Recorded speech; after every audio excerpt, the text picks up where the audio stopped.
Nessa manhã nós vamos ter a conclusão da série de mensagens sobre servir a Deus em espírito no Evangelho de seu Filho. É muito interessante que quando o Senhor Jesus estava nessa terra e Ele falava sobre o serviço que devemos ter para com Ele, Ele sempre menciona a sua volta. Isso quer dizer que o serviço a Deus está intimamente relacionada à volta do Senhor. Por quê?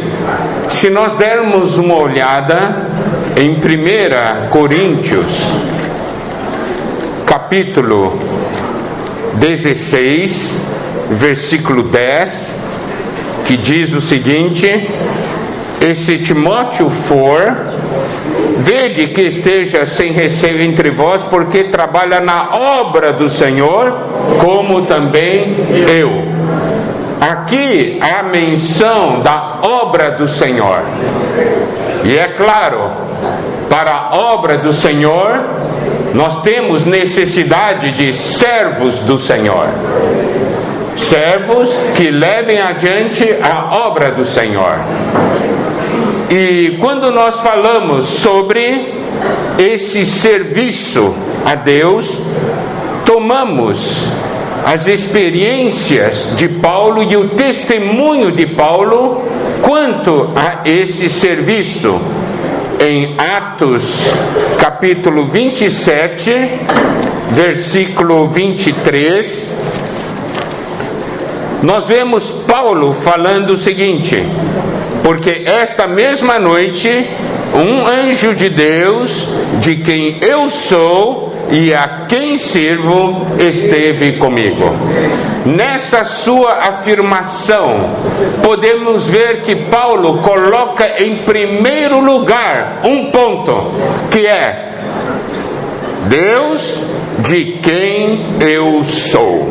Amém. Isso quer dizer, ele deixa de uma maneira muito clara a visão de que ele sabe a quem ele pertence. Amém. E depois disso é que ele menciona a quem sirvo.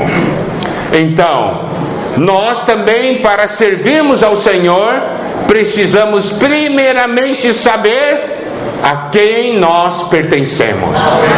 Porque no momento que eu souber a quem eu pertenço, eu farei a obra do meu Senhor. Tá certo? Eu não farei a obra segundo a minha própria vontade, segundo a minha direção, mas segundo a vontade daquele Senhor que eu tenho. E nós vimos também que nós fomos comprados pelo Senhor. Paulo também, então, em Romanos 1:9, dá o testemunho a respeito do seu serviço, quando ele diz: Deus a quem sirvo em meu espírito. Então a importância de nós servirmos no Espírito, porque é no Espírito que nós podemos ter comunhão com Deus, é no Espírito que nós podemos conhecer Deus, conhecer o plano eterno de Deus. Então a partir daí nós faremos a obra de Deus, certo? Então ao longo desses dias nós compartilhamos sobre esses princípios fundamentais a respeito do nosso serviço a Deus. E também nós desenvolvemos a segunda parte desse versículo de Romanos 1:9, porque Paulo diz: Deus a quem sirvo em meu espírito. Isso mostra que ele e Deus têm um relacionamento, mas esse serviço a Deus proveniente desse seu relacionamento com Deus se expressa no Evangelho de seu Filho. Isso quer dizer o quê? Nesse seu relacionamento com Deus, ele experimenta a salvação que o Evangelho traz. E pelo fato de experimentar a salvação que o Evangelho traz, ele também leva o evangelho às demais pessoas. Então esse serviço a Deus em espírito é voltado aos homens, porque o evangelho é para os homens. Mas quem leva esse evangelho deve ser o primeiro a experimentar o poder desse evangelho. Então nós falamos de princípios sobre servir a Deus em espírito. E também ontem em Itaúna nós falamos sobre servir a Deus no evangelho de seu Filho. O que é servir no evangelho? Como servir as pessoas no evangelho? E nessa manhã nós vamos falar sobre o resultado desse serviço. Nós precisamos não somente saber como servir a Deus e como servir aos homens, nós também precisamos saber qual é o resultado que Deus quer. Precisamos saber o seguinte: a obra do Senhor produz o que o Senhor quer. Amém? Amém? Então é muito importante nós sabermos esse aspecto, de que a obra do Senhor produz o resultado que Deus quer. E esse resultado que Deus quer vai trazer o Senhor de volta. Por isso, quando o Senhor Jesus fala sobre a questão do seu retorno, ele fala sobre o serviço, ou quando ele fala sobre serviço, ele fala sobre o seu retorno. Só para os irmãos terem uma referência, em Marcos, capítulo 13, versículo 34 diz: é como um homem que, ausentando-se do país, deixa a sua casa, dá autoridade aos seus servos, a cada um a sua obrigação, e ao porteiro ordena que vigie. Isso nos mostra que ele, ao cumprir a obra da redenção, ele ascendeu aos céus e deixou aos seus servos essa comissão de cuidar da sua casa. Amém? Mas ele toca no seguinte, no versículo 35: vigiai, pois, porque não sabeis quando virá o dono da casa. Ele menciona então a sua volta. Ele fala da comissão que deu aos seus servos e fala da sua volta. Versículo 36 diz: para que, vindo ele inesperadamente, não vos ache dormindo. Ele menciona a sua volta, porque ele pressupõe o seguinte: o que eu entreguei aos meus servos, eles irão cumprir. Eles irão produzir algo que me trará de volta. Amém? Então, outra porção para ilustrar, nós podemos ir a Mateus 24. É uma porção que nós conhecemos muito bem, versículos 45 a 47. Quem é, pois, o servo fiel e prudente, a quem o Senhor confiou os seus conservos, para dar-lhes o sustento a seu tempo? Bem-aventurado aquele servo a quem seu Senhor, quando vier, achar fazendo assim. Em verdade vos digo que lhe confiará todos os seus bens. Então, amados irmãos, amadas irmãs, por essas duas porções nós podemos ver que quando o Senhor fala da comissão que ele deu a seus servos, ele também menciona a sua volta. O nosso serviço deve produzir algo que trará o Senhor de volta. Nós não podemos ser um povo que serve sem meta. Não podemos ser, primeiramente, um povo que serve de qualquer maneira. Existem princípios que regem o nosso serviço a Deus. E o outro ponto é o que o nosso serviço deve produzir. E esse serviço que deve ser produzido por nós tem dois aspectos. Primeiro, o que deve produzir em cada pessoa é o aspecto individual.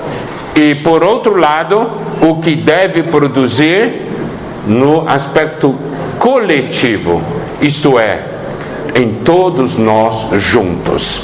Então esse serviço tem essa meta: produzir algo em nós individualmente e também em nós coletivamente.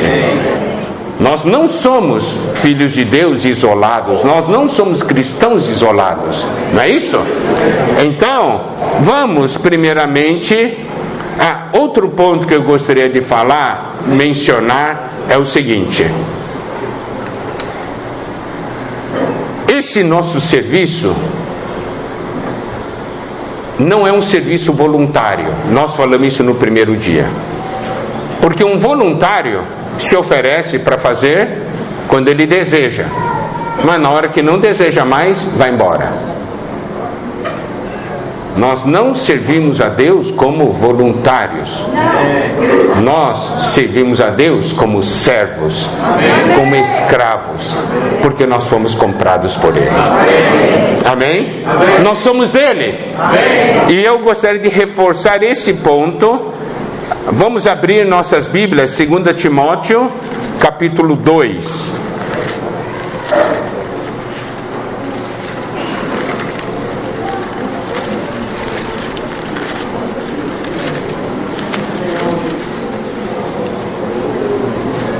Versículos 3 e 4. Aqui diz: participa dos meus sofrimentos como bom soldado de Cristo Jesus. Olha o que esse versículo diz: participa dos meus sofrimentos. Uma pessoa, um voluntário, ele vai, na hora que o negócio pega mesmo, está sofrendo demais, ele vai embora, não é? Mas aqui fala de participa dos meus sofrimentos como bom soldado. E aí vamos compreender melhor vendo o versículo 4. Nenhum soldado em serviço se envolve em negócios dessa vida, porque o seu objetivo é satisfazer aquele que o arregimentou. Ele não é um voluntário, ele foi convocado. Amém? Nós aqui servimos porque nós fomos convocados pelo nosso Senhor. Esse versículo mostra esse aspecto de uma maneira muito clara. E outro versículo também que nos mostra essa mesma linha, esse mesmo encargo, está em Filipenses capítulo 3, versículo 12.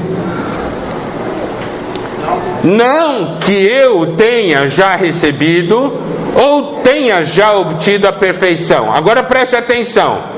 Mas prossigo para conquistar aquilo para que também fui conquistado por Cristo Jesus.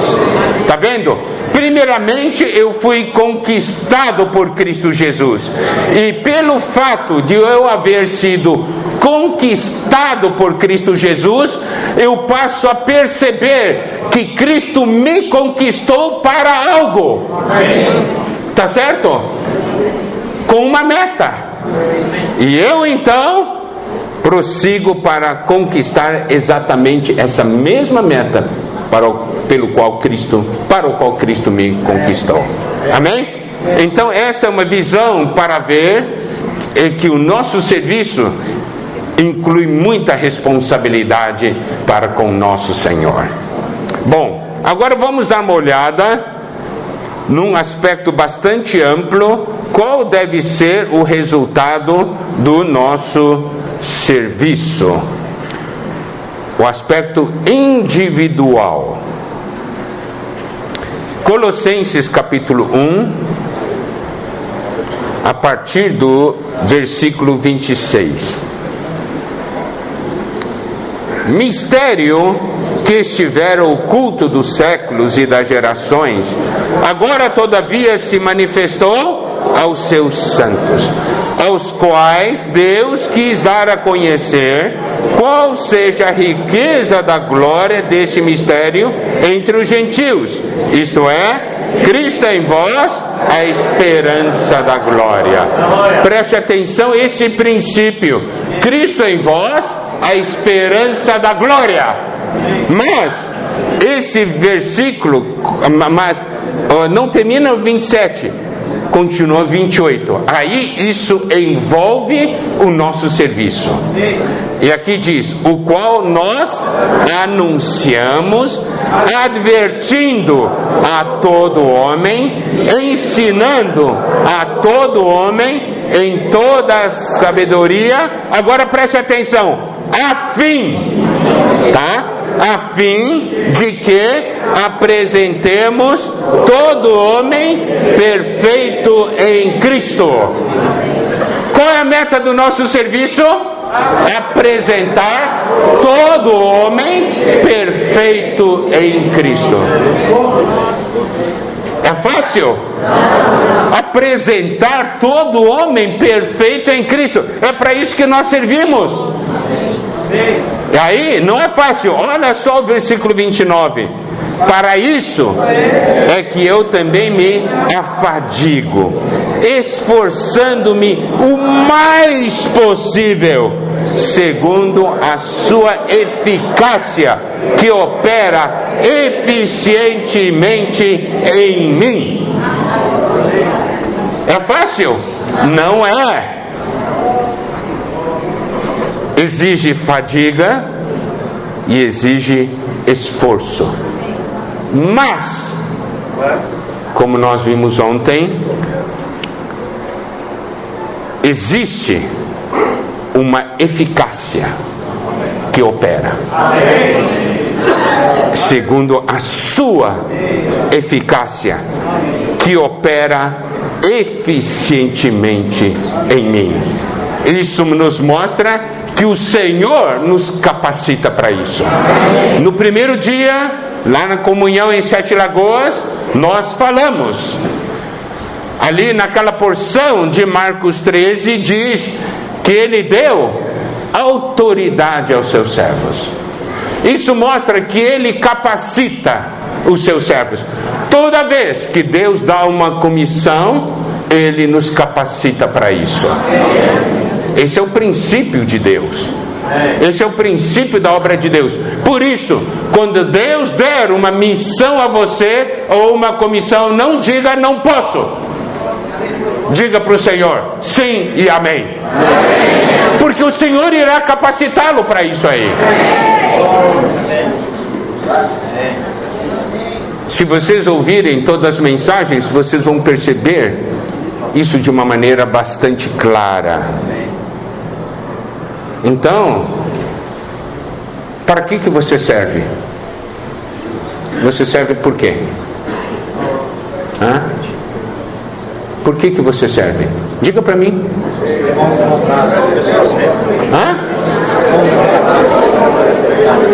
Por que você serve? É isso aí, para apresentar todo homem perfeito em Cristo. Você sabia que o seu serviço é para isso?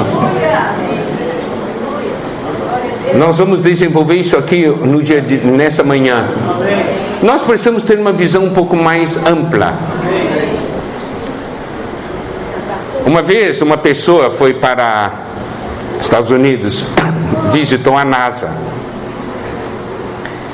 e tinha uma mulher varrendo o chão. Então essa pessoa perguntou para a mulher: o que você faz aqui? Ela disse: eu ajudo a levar o homem para a lua. Isso é visão. Ela não disse: eu estou varrendo o chão. Eu estou ajudando a levar o homem para a lua. Você está limpando a cadeira do local. Irmão, o que está fazendo? Limpando a cadeira do local. Errado. Estou aqui ajudando a apresentar todo homem perfeito em Cristo.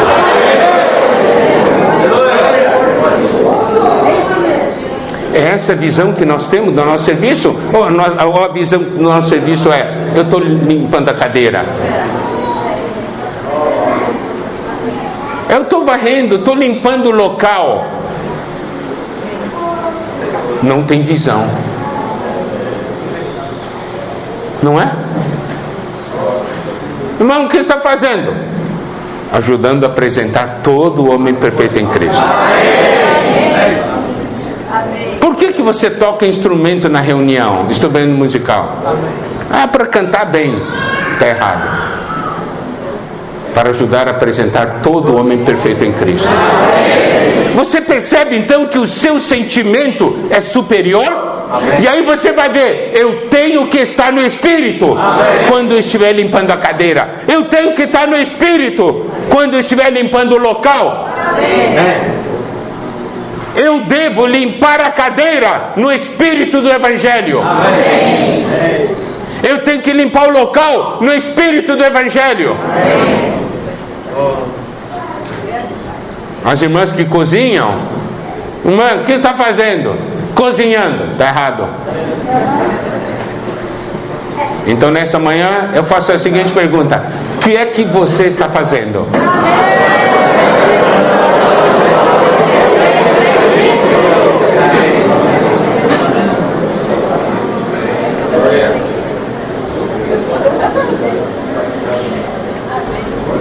Você não está mais encorajado para servir agora? Você vê uma razão superior. Daí você não vai dizer assim: é minha vez de limpar o local.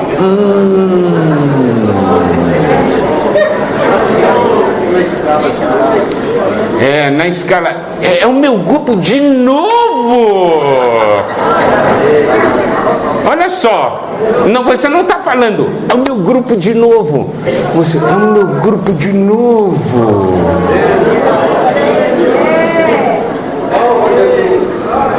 É porque nós não temos visão sobre o que nós estamos fazendo. Irmãos, compreendem? Nós devemos olhar para cada irmão e irmã. Dá uma olhada. Cada irmão e irmã aqui. Você tem que sentir uma responsabilidade no seu interior. Eu tenho uma responsabilidade de apresentar esse irmão e essa irmã perfeita em Cristo.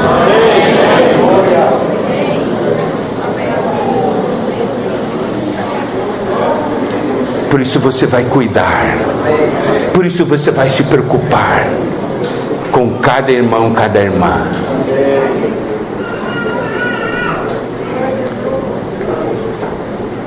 Nesse aspecto individual, eu só vou tocar esse ponto, porque nós não temos tempo. Agora, vamos ver o que o nosso serviço deve produzir coletivamente. O nosso serviço deve produzir coletivamente 3 coisas, porque são 3 pontos ligados à volta do Senhor, quando esses 3 pontos forem atingidos. Primeiro, o nosso serviço coletivo deve trazer o reino de Deus. Isso já no aspecto coletivo. Deve produzir a edificação do corpo de Cristo. E deve preparar a noiva. Então, 3 pontos precisamos dar atenção: o reino, o corpo e a noiva. Vamos primeiro dar uma olhada na questão do reino. Essa questão do reino está intimamente ligada à volta do Senhor. O Senhor Jesus dava bastante atenção a esse aspecto. Vamos olhar primeiro Apocalipse 11, versículo 15.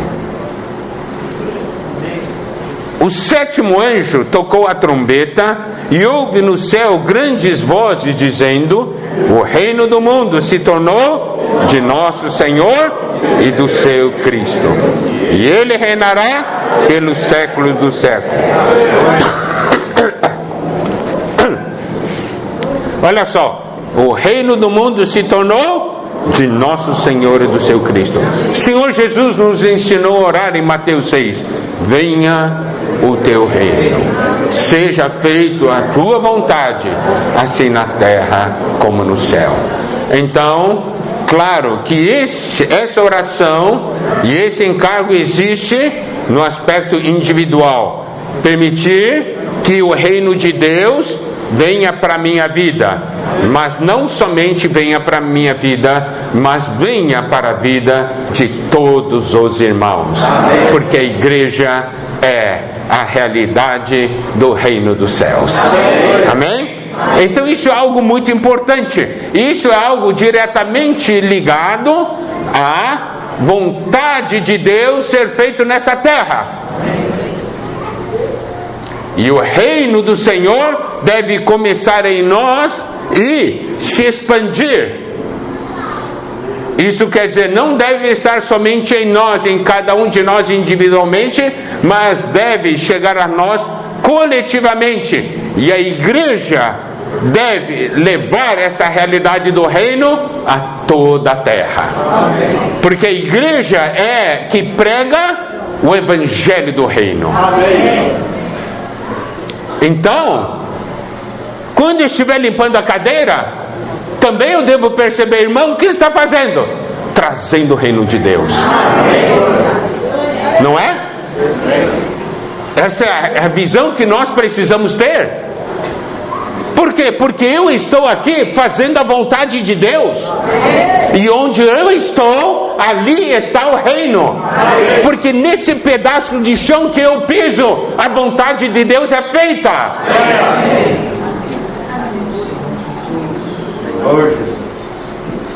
Eu vejo muitos irmãos aqui. O pedaço de chão que você pisa, ali Deus pode dizer: meu reino está lá. Amém? Você vê a sua importância? Se eu estou em casa, Deus vai dizer: ali está meu reino. Se eu estiver na rua, aquele pedaço de chão, o Senhor diz: ali está meu reino. Imaginem Deus olhando então para todos nós. Ele vai dizer: ali está meu reino. Porque a minha vontade é feita. Nosso serviço tem que produzir isso. Nós não estamos aqui simplesmente para passarmos bons momentos juntos. Os irmãos compreendem o que eu quero dizer? Você está aqui, eu estou aqui. Por que você vem para cá? É porque aqui é gostoso, tal. Ah, ok. Se você é um bebezinho espiritual, tá muito bem. Continua falando isso aí. É gostoso. Tá tudo tranquilo. Mas se você já começou a crescer, deve então perceber isso. Não é? Reino de Deus deve produzir o reino.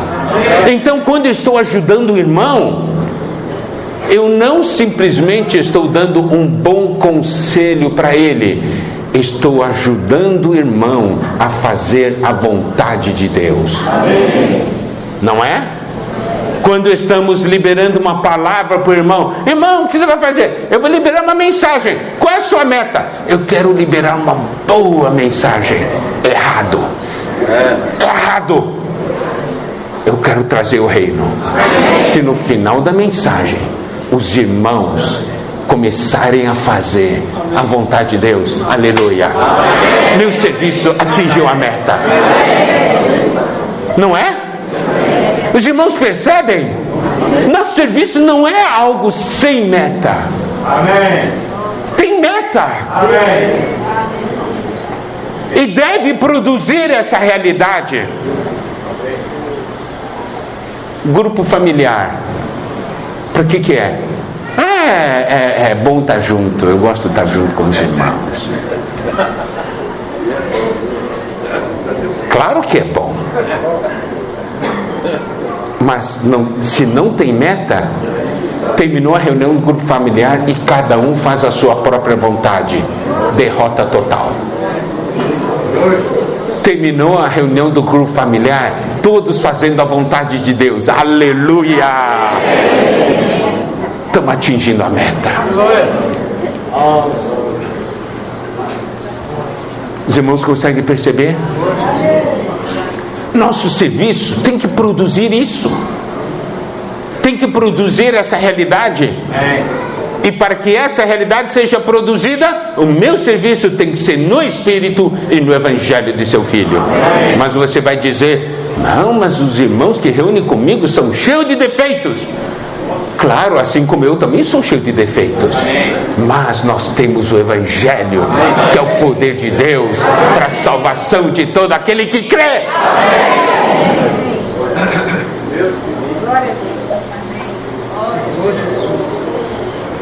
E nossa função é, nesse espírito do Evangelho, servir os irmãos.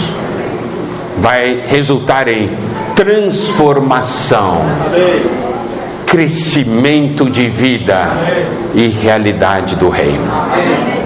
Amém?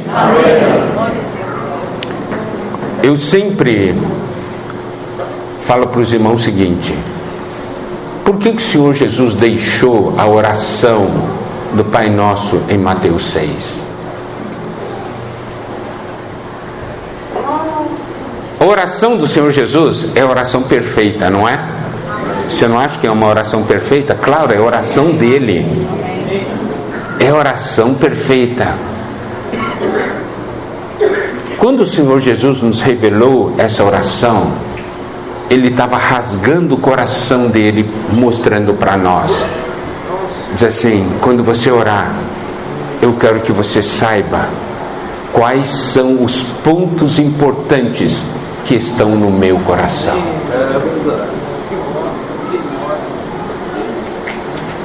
E nós, conhecendo o que está no coração dele, nós que somos servos, nós vamos falar: então nós vamos nessa direção.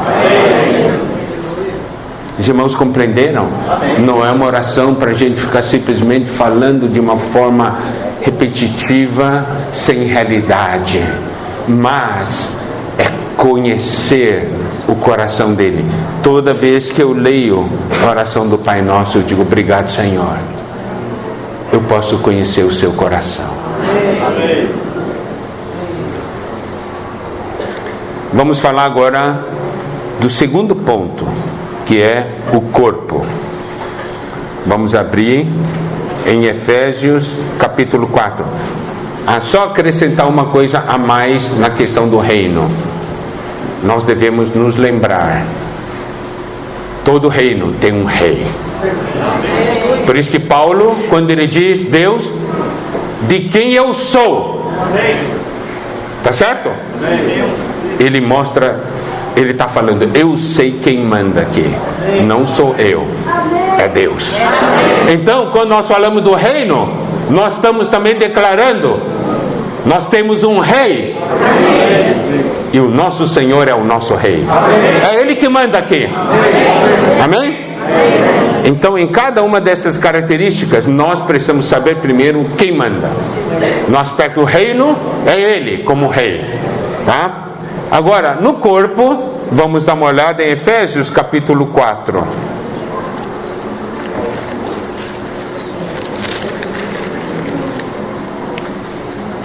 Versículos 11 e 12.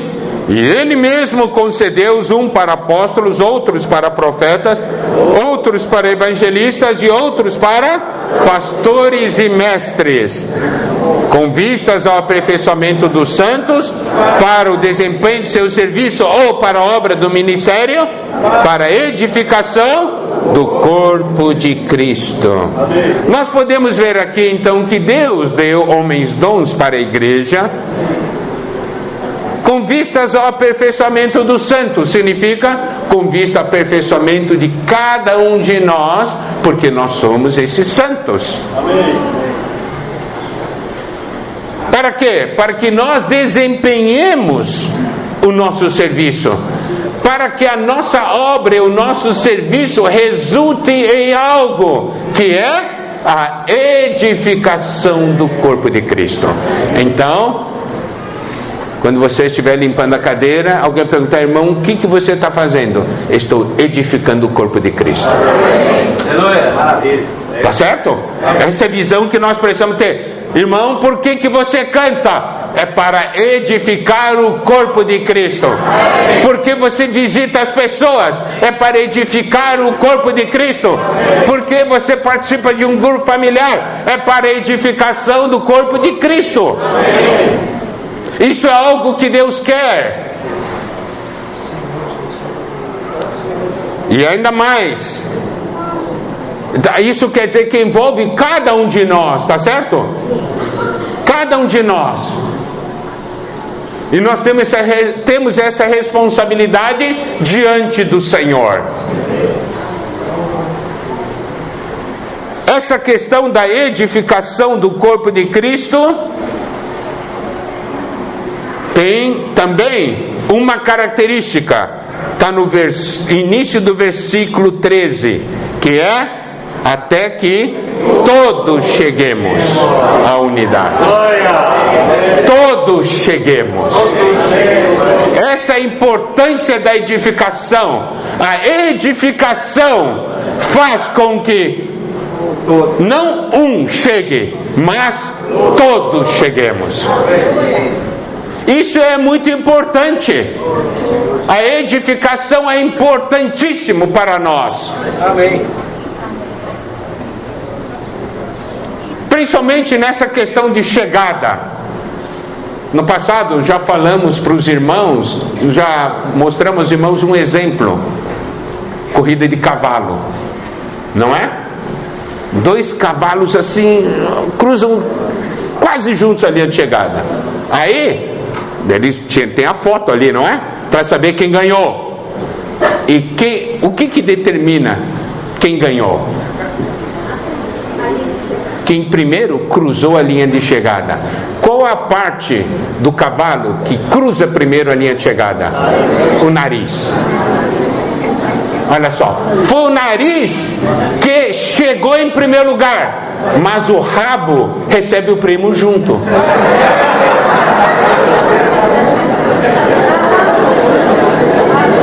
O prêmio não é para o nariz, o prêmio é para o cavalo todo.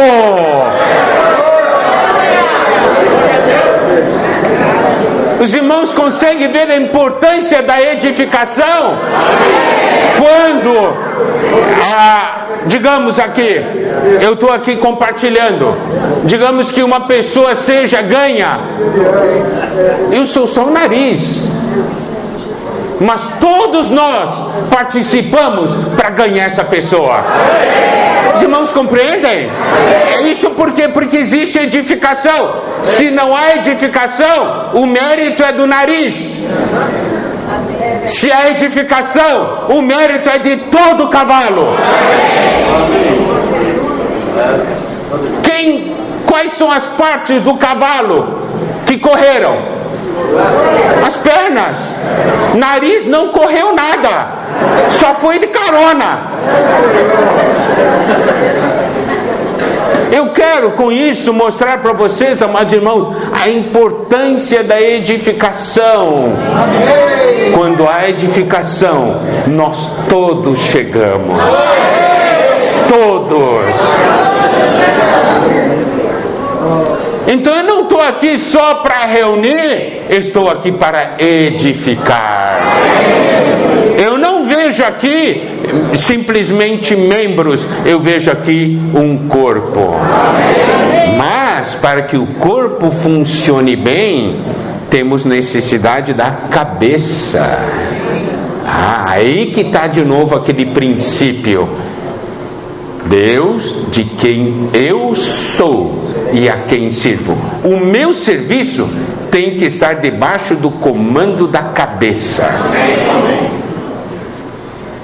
Por isso que em Efésios capítulo 4, versículo 15 diz: mas seguindo a verdade em amor, cresçamos em tudo naquele que é a cabeça, Cristo. Amém. No grego cresçamos para dentro daquele que é a cabeça, Cristo. Significa, quando eu estou debaixo das ordens da cabeça, o que vai acontecer? Vai acontecer o que está no versículo 16. de que em todo o corpo, bem ajustado, consolidado, pelo auxílio de toda a junta, segundo a justa cooperação de cada parte, efetua o seu próprio aumento para a edificação de...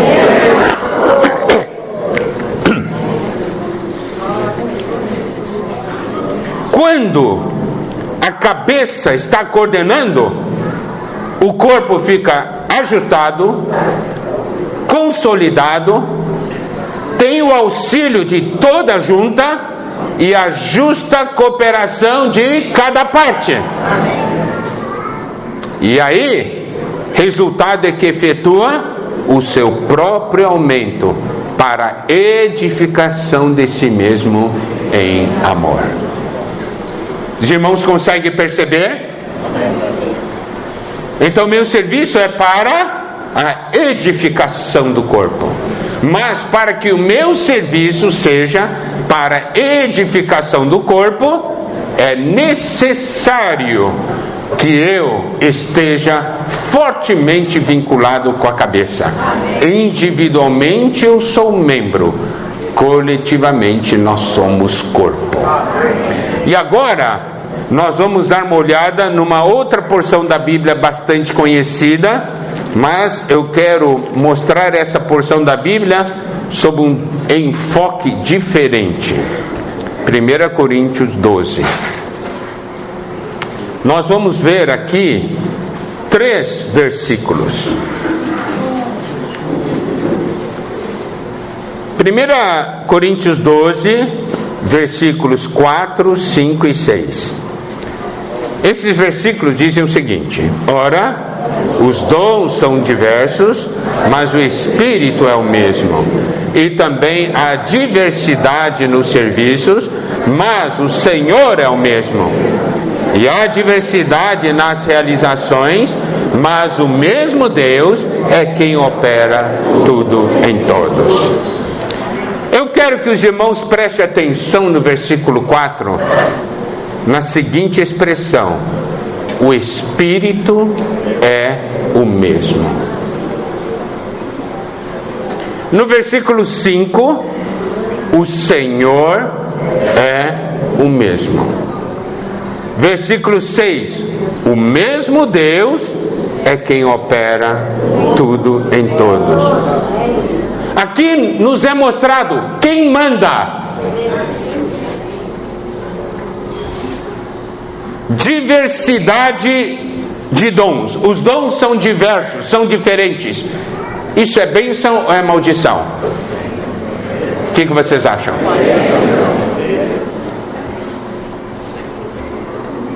Se o Espírito for o mesmo, é bênção. Se o Espírito não for o mesmo, é maldição.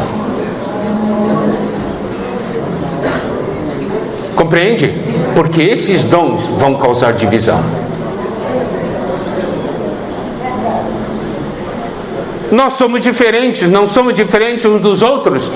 No momento que o Espírito não for o mesmo, essa diferença será um problema.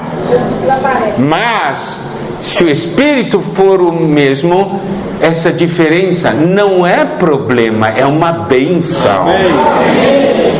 Porque nós nos complementamos.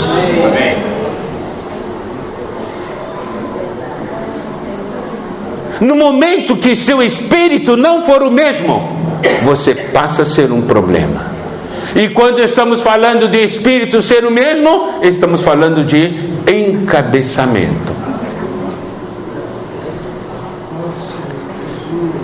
Na mesma coisa, quando nós falamos sobre ministério, a diversidade nos ministérios, mas o Senhor é o mesmo. Não somente ter o mesmo Espírito, mas ter o mesmo Senhor. Aí trará edificação.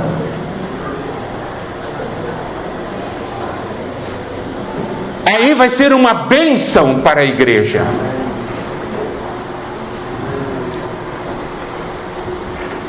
Os irmãos conseguem ver por que Paulo disse assim: Deus, de quem eu sou e a quem sirvo? Porque quando ele coloca de quem eu sou, ele está mostrando que o serviço dele é uma bênção.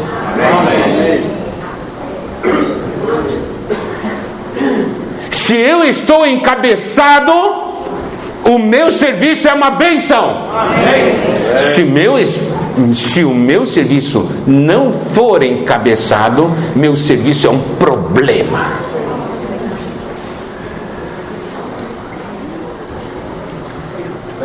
E aqui fala que a diversidade nas realizações ou operações, mas o mesmo Deus é quem opera tudo em todos. Amém.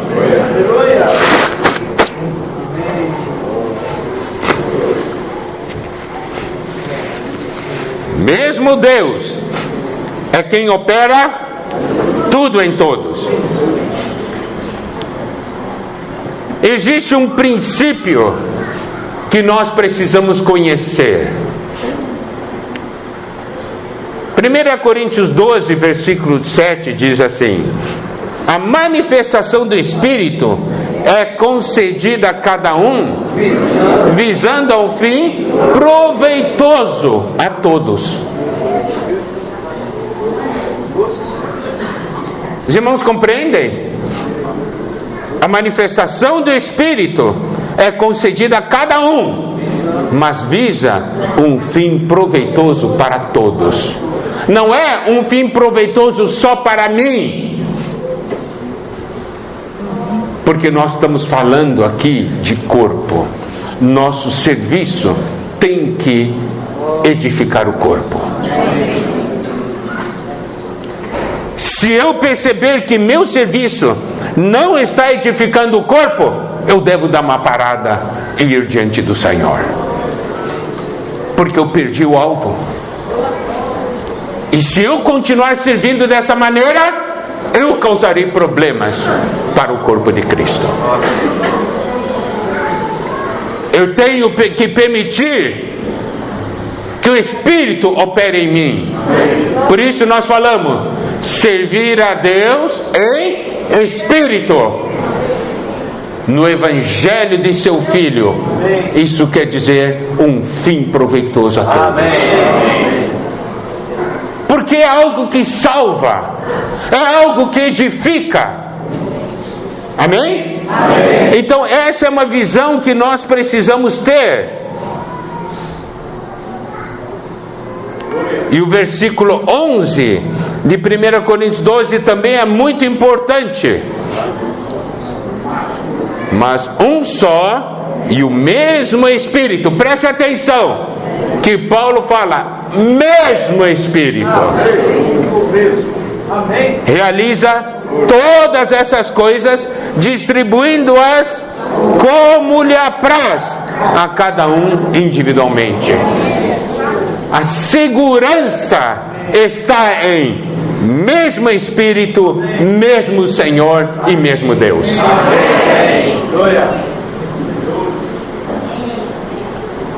No momento que nós perdermos mesmo Espírito, mesmo Senhor e mesmo Deus, nós teremos problemas. Por isso eu falei, irmãos, é ver 1 Coríntios 12 sob um outro ângulo. Por isso eu tenho que saber quem é o meu Senhor, de quem eu sou e o que é que eu estou fazendo aqui.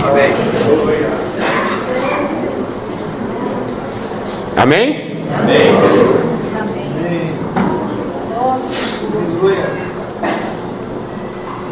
Bom, vamos então para o terceiro aspecto, que é a noiva. Vamos abrir nossas Bíblias em Apocalipse 19.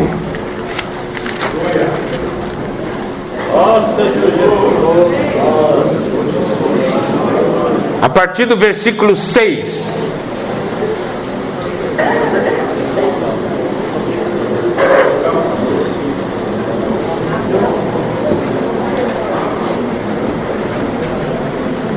Então ouvi uma como voz de numerosa multidão, como de muitas águas, e como de fortes trovões, dizendo: Aleluia! Pois reina o Senhor, o nosso Deus, o Todo-Poderoso. Alegremo-nos e exultemos, demos-lhe a glória, porque são chegadas as bodas do Cordeiro, cuja esposa a si mesma já se ataviou, pois lhe foi dado vestir-se de linho finíssimo, resplandecente e puro, porque o linho finíssimo são os atos de justiça dos santos. Esse aspecto de noiva é um aspecto muito, muito, muito importante. Nós estamos aqui para produzir a noiva. E quando nós estamos falando de noiva, nós temos que compreender o seguinte: a Bíblia nos mostra que individualmente nós somos virgens, as virgens, e coletivamente nós somos a noiva. Então nós temos de novo, naquele questão do corpo, individualmente éramos membros, coletivamente um corpo. E aqui, nesse aspecto de noiva, individualmente nós somos virgens e coletivamente nós somos noiva. E quando nós falamos de noiva e noivo, é uma questão de amor. Agora, se nós estamos aqui para produzir a noiva e é uma questão do amor, eu quero fazer a seguinte pergunta: qual é o sentimento do Senhor como noivo a nosso respeito? Este nosso noivo, ele pode falar: a minha noiva me ama cada dia mais? Ou ele está falando: a minha noiva está me amando cada dia menos?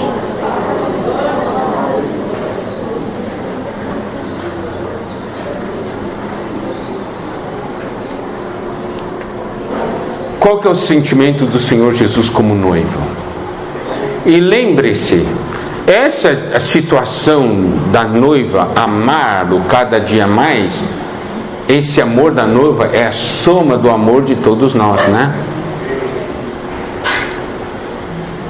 A sua contribuição para a noiva faz com que o Senhor sinta que a noiva está o amando cada dia mais ou cada dia menos.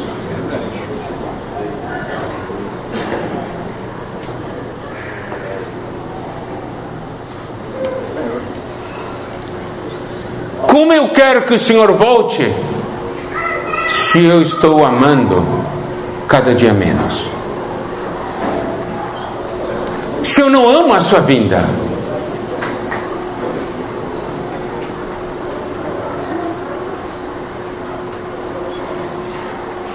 Você já viu uma noiva que, quando alguém diz para ele assim, diz para ela assim: ah, o seu noivo está vindo aqui, e ela diz: puxa, que coisa chata.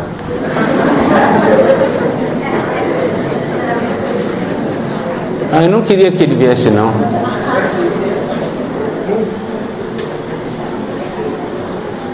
Mas qual é o seu sentimento?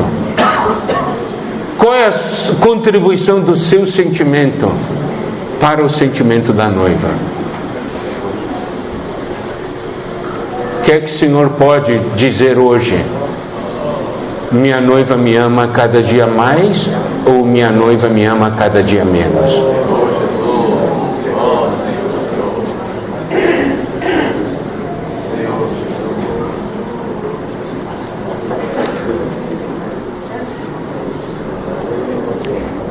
Olha só o que o versículo 7 diz. A segunda parte: porque são chegadas as bodas do Cordeiro, cuja esposa a si mesma já se ataviou. Aqui nós temos uma noiva que está se arrumando para encontrar-se com o noivo, não é? Eu quero, amados irmãos, amadas irmãs, passar uma visão para vocês. Nós falamos individualmente, nós somos virgens. Coletivamente, nós somos noiva. Tá certo? Quais são as implicações desse fato? Toda vez que temos uma reunião da igreja, nós temos manifestação da noiva. Os irmãos entendem o que eu quero dizer? Porque não está aqui uma virgem, está aqui uma noiva. Porque nós somos muitos. E aqui diz, a noiva já se ataviou. Qual é a noiva que vai encontrar-se com o noivo e não se arruma?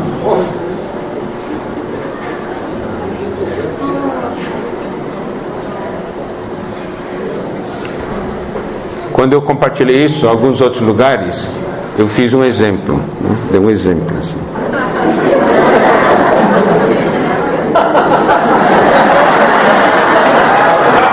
O que vai fazer? Vou encontrar com meu noivo.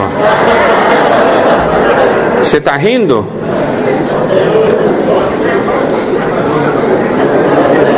Quando você vem para a reunião, vem de que maneira?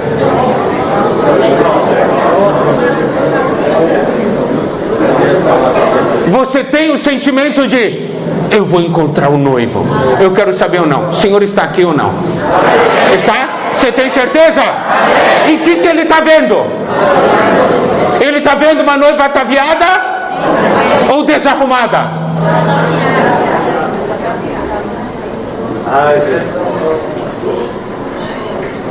Você se prepara para vir para a reunião?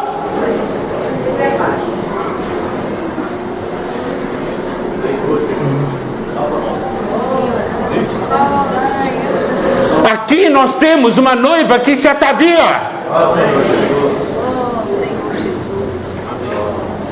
Nós estamos aqui para produzir uma noiva.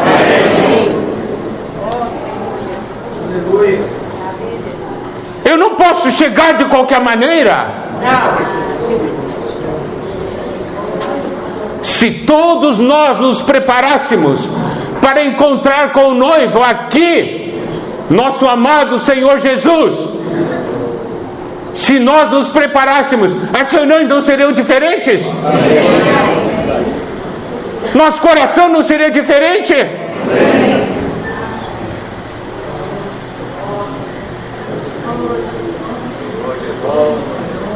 Precisamos ter visão, amados irmãos, amadas irmãs.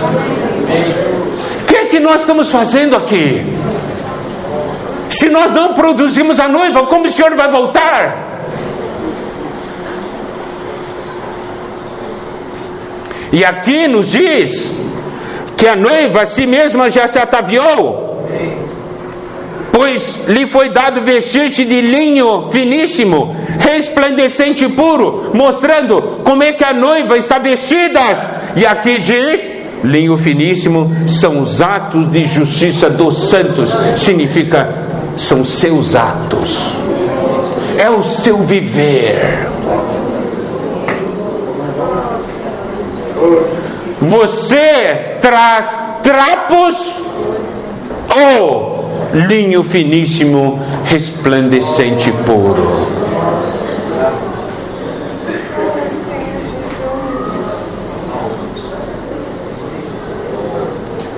Precisamos ter essa visão. Nós precisamos saber o que nós estamos fazendo aqui.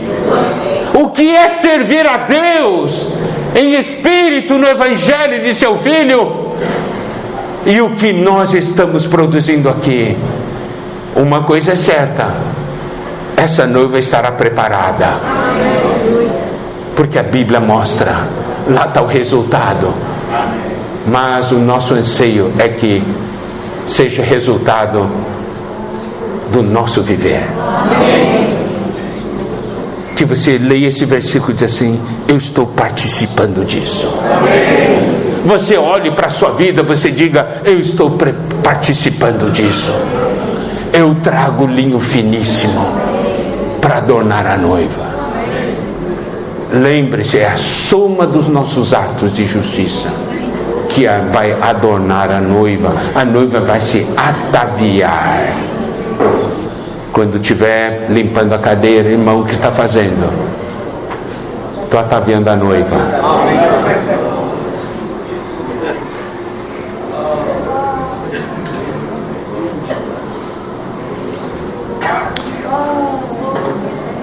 Como nós falamos, coletivamente somos noiva, mas individualmente nós somos virgem. E existe uma porção da palavra que fala isso de uma maneira muito forte. 2 Coríntios capítulo 11, versículos 2 e 3, mostrando o coração de Paulo quanto a essa realidade da noiva. 2 Coríntios 11, versículo 2 e 3 diz o seguinte: porque zelo por vós com zelo de Deus, visto que vos tenho preparado para vos apresentar como virgem pura a um só esposo, que é Cristo. Aqui Paulo estava tendo uma preocupação. A preocupação de Paulo é: meu medo é que você, amada virgem, tenha 2 esposos.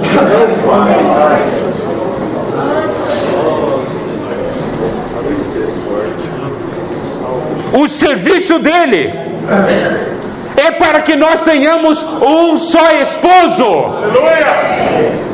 Amém. Ó Senhor Jesus.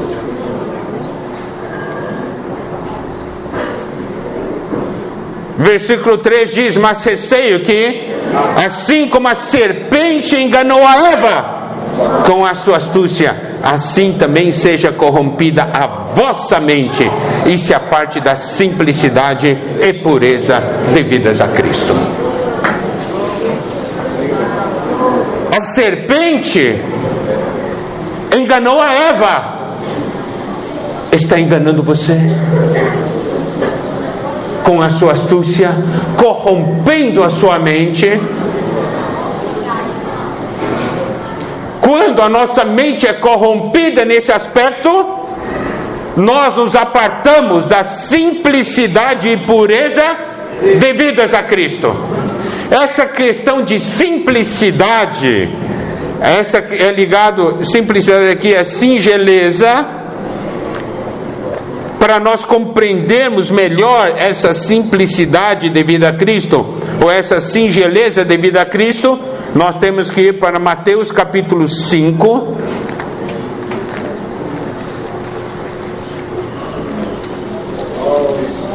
Aliás, Mateus capítulo 6.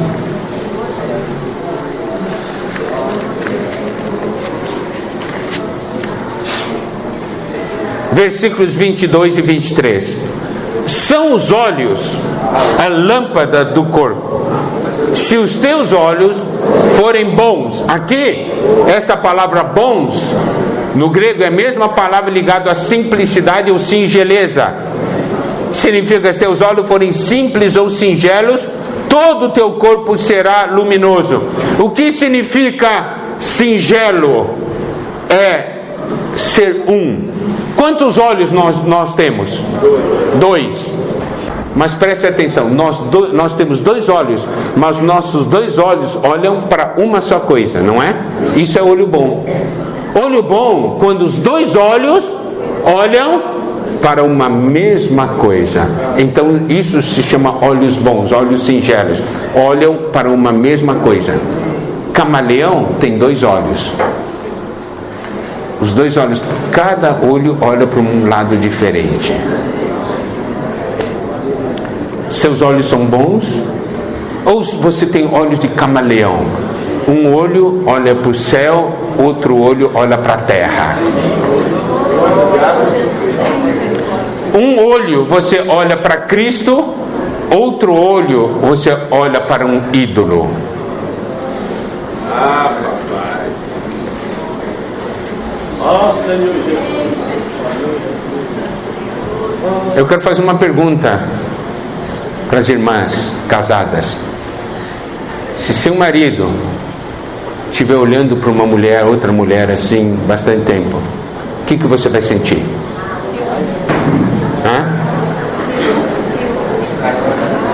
Vai bater nele, não vai? Para de olhar.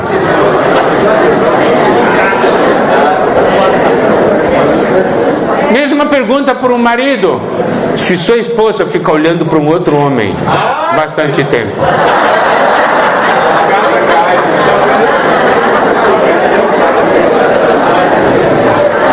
agora eu quero fazer a seguinte pergunta: qual é o sentimento de Cristo quanto à sua pessoa nesse aspecto?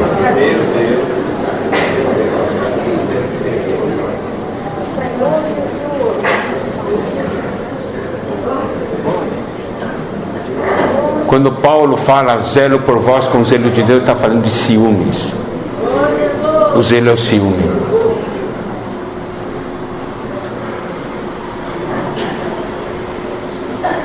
Quando o Senhor olha para você, vê você olhando para outro homem,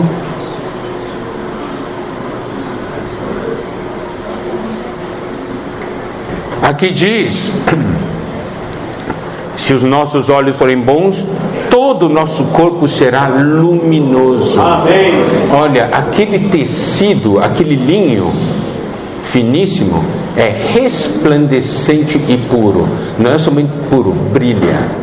Brilha por quê? Porque aqui está ligado, aqui é singelo. Olha só para o Senhor. Se os teus olhos forem maus, todo o teu corpo estará em trevas.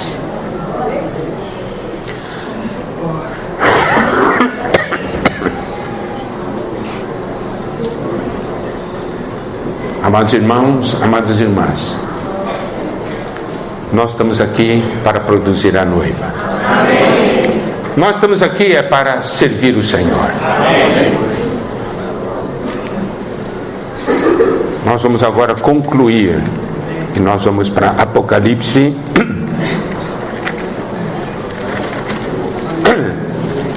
22.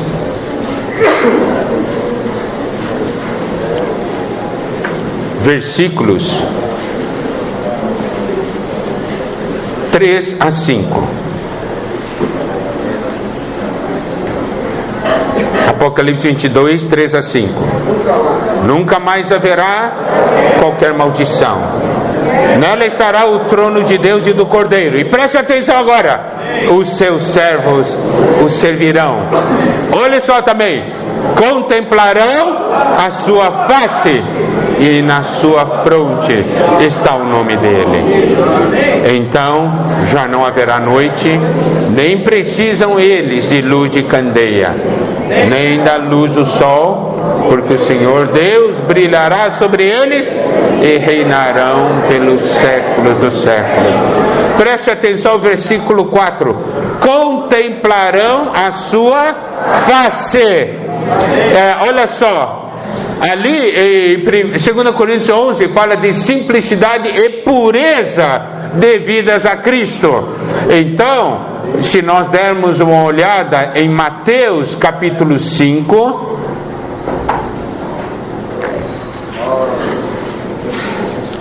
versículo 8, ali diz: bem-aventurados os limpos ou puros de coração, porque verão a Deus.